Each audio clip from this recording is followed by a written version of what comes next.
The Power of Four is the first book in the Legacy of the Goddess series. It is a tale of fantasy, magic, and adventure, set in ancient Egypt in the mythical village of Neten on the banks of the great sacred river. Chapter 15. The Strong and Silent North. They left Ras that night. Bodhi had decided to travel instead of staying for the night, as they had a long way to go. They took a caravan, leaving for Ajoli. The fleet had started moving when they arrived. "You are late," grumbled the owner. Tani gave him some coins, and his eyes gleamed. "Of course, now it is never too late. Come along, all of you. Make room for 5. Come on, brothers and sisters. Hurry, we have a long way to go." They sat on camels and off they went. The boys looked at Tani and wondered the same thing, that how did Tani have so many coins? Tani looked at their faces and smiled. "I work, remember? Unlike the rest of you." "Hey, we work too. Of course we don't get paid, that's why I ran away," said Maruth. "Well, there you go. Ezra, don't worry so much. I am in this as much as you. Pay me back whenever you wish," said Tani. Bodhi said nothing after his initial harshness. He was impressed with Tani at the way she handled herself. "Well, there you go, Ezra. Don't worry so much. I'm in this as much as you. Pay me back whenever you wish," said Tani. Bodhi said nothing. After his initial harshness, he was impressed with Tani at the way she handled herself. Naved loved Tani. She was the sister he never had. He followed her like a puppy. He felt very protective of her and loved it when she defended him against Bodhi. Bodhi was always telling him what to do, but Tani was different. She accepted him for what he was. Ezra was tongue-tied as usual in the conversation. Bodhi was always telling him what to do, but Tani was different. She accepted him for who he was. Ezra was tongue-tied as usual in the conversation. Their caravan covered long stretches of desert, stopping only at an odd oasis every once in a while to feed and water the camels. Night fell, and in the darkness lamps were lit. Thick blankets were used to keep warm, as it suddenly began to get cold. Their fleet finally came to a stop. They were told they would be resting there for the night. Soon they had a fire going, and delicious bread and roast vegetables were handed out, which they finished in silence. Under the star-studded sky, each of them pointed out the constellations they were familiar with: Orion, Sirius, the Great Bear, the Dipper, and the North Star. All was quiet as the fleet took rest after a long day. The young travelers were excited. This was the first time any of them had come this far. None of them had actually seen the great desert. They discussed the healing fountain of the Asa oasis and how miraculously water sprang from the giant rock. Then one by one they fell asleep. Ezra felt someone tapping on his shoulders. Wake up, said a male voice. He looked around. His eyes could barely open. "Look carefully." Ezra did as he was told. "Can you see?" asked someone he didn't know.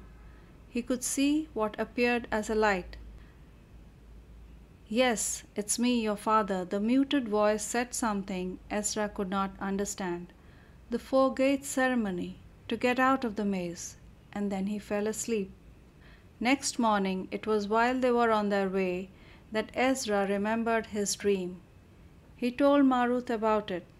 Maruth asked Ezra, "Could you see where he was?" Ezra said it looked like there were swirls of mist or soft white cloth. It had to be removed or cut to see anything clearly. He wondered how he would do it. They were heading for the northern valleys now. Maruth felt they were better off taking a boat to Ajoli. The fleet left them at the river port. Soon they were on the banks of the vast great river. The river port was massive. Huge boats, due for sailing to distant shores, were moored to the banks. Marut spoke to a boat owner about to leave for the north. "We want to travel to Ajoli. I can take you up to Asra. From there you catch another boat," said the owner. They were hesitant. "The boat leaves now," said the owner. They cheered up. Ezra paid for all of them. They started their journey on boat towards the north. The gentle river waves made them feel safe and sleepy. They passed small villages, ports, and finally arrived at Asra. At Asra, they changed boats and headed for Ajoli. In the boat, they saw sellers taking large baskets of fruits, vegetables to sell in the markets of Ajoli. The marketplace at Asra is the biggest in the north. You can find anything here: spices, fruits, vegetables, clothes, said a fruit seller to Marut. "Do you stay in Ajoli?" asked Marut. "Yes, I belong to Ajoli. I stay there," said the fruit seller. "How do we get salt in Ajoli?" asked Ezra. The fruit seller smiled. They looked at him puzzled. Ezra did not know why the fruit seller would not reply. It was late when they reached Ajoli. They looked for a place to stay and found one near the marketplace. People here mostly kept to themselves. The place was deserted. No one talked to them or even looked in their direction. In the morning, they went outside to the banks of the river to explore and ask about the salt. And lo, behold, they saw salt everywhere. There were small pools of sea water that were evaporated, and the residue it left behind was salt. Salt was being harvested on the banks of the river. Ezra asked a man working there if they could buy some salt, and they were told to go to the marketplace. Excited, they went back to the marketplace and asked a passerby where they could buy salt.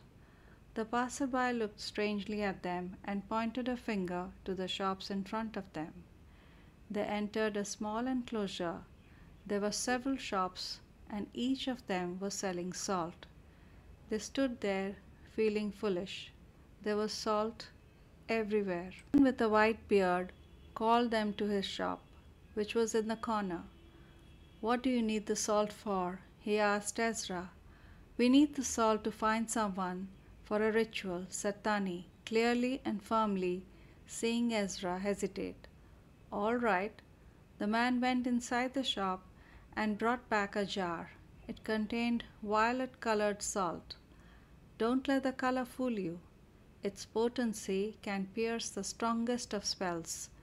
You have to uncap the bottle and throw some of the salt into the fire," said the shopkeeper.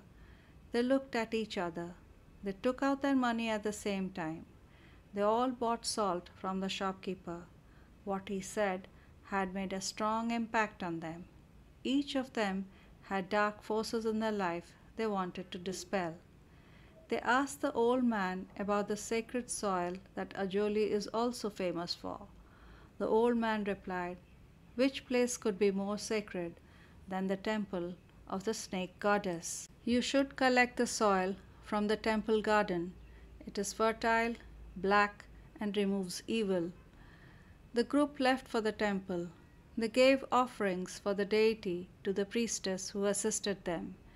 They asked if they could get some black soil from the garden on the temple compound. The priestess was surprised. "Do you need it for any specific work?" Tani told her about Ezra's father. Her face changed. She said she knew Ezra's mother and led the way to the garden. She carefully removed soil from the garden into a cloth made from reed stalks and handed it to Ezra. "May you find success in your endeavor," she said. They just had time to eat something before they left for Asra. They ate flat bread and roast vegetables with the famous Ajoli salt sprinkled on them. It tasted delicious in the marketplace. Bodhi looked older than the others. so they decided that he would talk to any strangers they met on the trip. He was also the tallest and biggest in the group. The rest of them decided to lay low and not draw too much attention. Bodhi walked in the front. Tani and Naved walked behind him. Ezra, who was laughingly called the most important member of the group, decided to walk behind Tani and Naved. Maruth walked behind Ezra. Together they began their journey to Neten. Unknown to them, eyes were watching, and it will be a long time before they can reach their destination. Bodhi led the way and they followed. He did most of the talking. He got them into a boat for Asra. Slowly they got used to the gentle rocking of the boat, and the young travelers were soon on their way. They reached Asra, a small but busy river port.